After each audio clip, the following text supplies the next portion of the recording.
Fear of rejection, fear of failure, even fear of success. We all have our reasons for not ultimately pursuing what we want. If we don't try, we can't be rejected. If we never try to succeed, we can't fail. It turns out that many of us are in our own way. It all began in my childhood, but doesn't everything when it comes to thought patterns and mental stuff. I was considered a gifted kid growing up. Academic stuff came easily to me, and even through college, I never had to try like really hard at any given class or academic thing. I definitely worked hard, especially in college, but that was definitely more of a question of the quantity of workload rather than the difficulty of any individual task. I was the type of person to take extra classes for fun.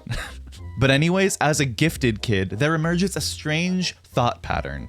You believe that you're smart. For relatively easy things, this is actually a great thing to help you excel. If you believe that you're smart and can generally figure things out, you'll probably figure a lot of relatively simple things out quite easily. But on the flip side, for things that, no matter how intelligent you are, require a lot of hard work to overcome, things that cannot be done well without a lot of effort, there's a conundrum. If I do my best and I'm not amazing at it, that challenges my self-image as a smart person. Therefore, if I self-sabotage and create reasons why I cannot do my best, if I don't do well, my best isn't questioned. I can just say, oh, I didn't try. It's fear of failure, but more specifically, it is fear of success. But doesn't everybody want to succeed? Obviously, there is fear of failure. Just about everybody goes through it. But oftentimes, direct fear of failure is met by trying to overcome said failure, trying to prevent that failure from happening by working hard to succeed instead. Fear of success is a manifestation of fear of failure. You end up self-sabotaging to prevent yourself from succeeding so that you never have to question whether or not your best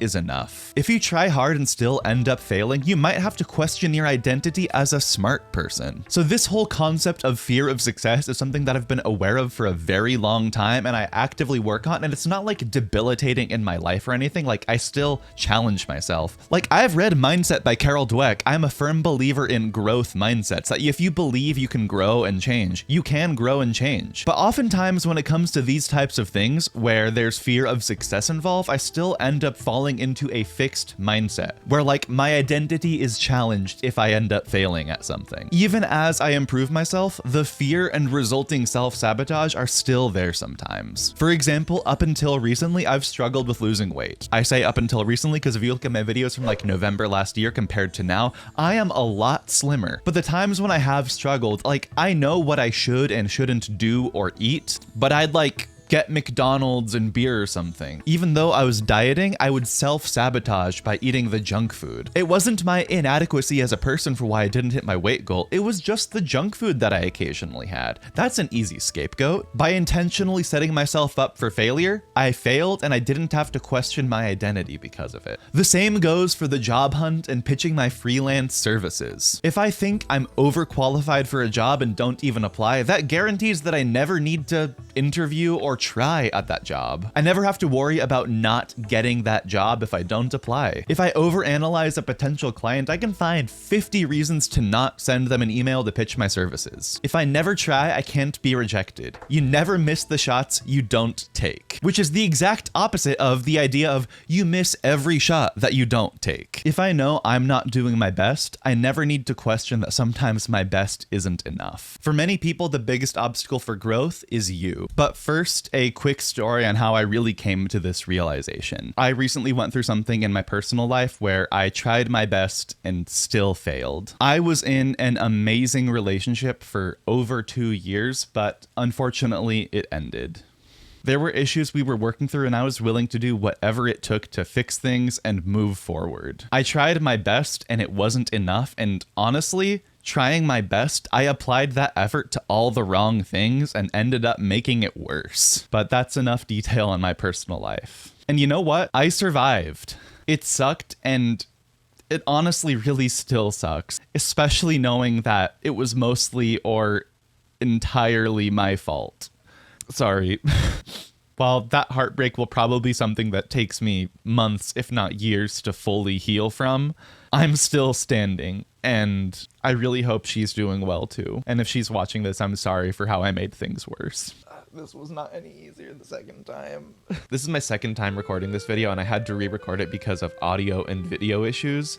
And I really didn't want to, because I really didn't want to have to go through that again. But this is to say that if I can put it all on the line and survive failing spectacularly and miserably in my relationship, why do I care about failing at less important things? If I can survive what's frankly the worst heartbreak I've ever experienced, I can survive any rejection or failure. I'm making efforts to get out of my own way. I'm not gonna say I've suddenly changed every single thing about my life or how I think, but I'm trying. I'm setting goals, I'm working on them, and I am doing better. So here's how I'm getting out of my own way. First off, with my freelance writing for makeuseof.com, I am aspiring to be the top contributing author for the month of June. I'm probably not going to succeed at achieving that, but guess what? It'll be pretty decent money and I'll learn something along the way. Next, with my freelance content creation and social media services, I keep loving the idea of pitching to clients, but because I fear both the rejection of them saying no, as well as the potential workload increase of them saying yes,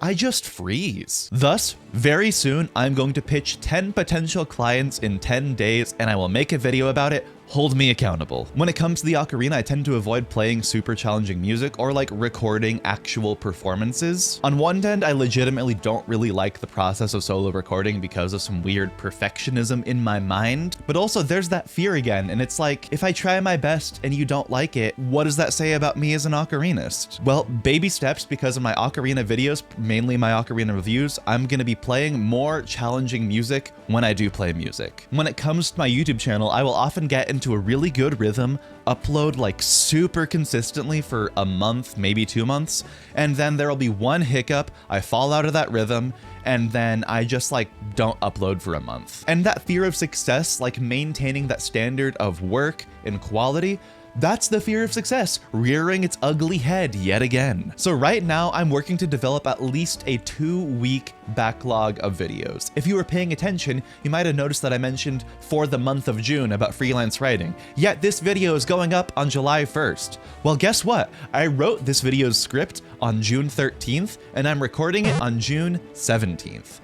Way ahead. This backlog will also give me the flexibility to do like more challenging or longer term videos, maybe even learning other instruments. I don't know. Stay tuned. Ultimately, the solution to getting out of your own way is to seek discomfort. All these examples are, as the channel Yes Theory likes to say, to seek discomfort. Nothing could be more uncomfortable or painful than heartbreak. So really, I should have nothing to fear for these things. It's time for me to try my best and not hold myself back, even if I fail 100 times along the way. Next, consider watching my video on making your own work experience. I started pursuing YouTube largely because I really liked the idea of a more independent career. However, I've always had something holding me back from doing more things that would actually allow me to have an independent career like freelance work. And that's probably because of the same fear discussed in this video. That said, with my horrible luck in the Silicon Valley job market, eventually the independent career path ended up looking like the safest choice for me. So see how I'm pursuing it and see how you can apply that to yourself too. Thank you to my patrons, especially my $5 tier patron Joshua. You can support me for as little as $1 a month on patreon.com/Andy Cormier. Otherwise, leave a like, subscribe for more, comment how you might be able to get out of your own way, and I'll see you next time. Happy creating.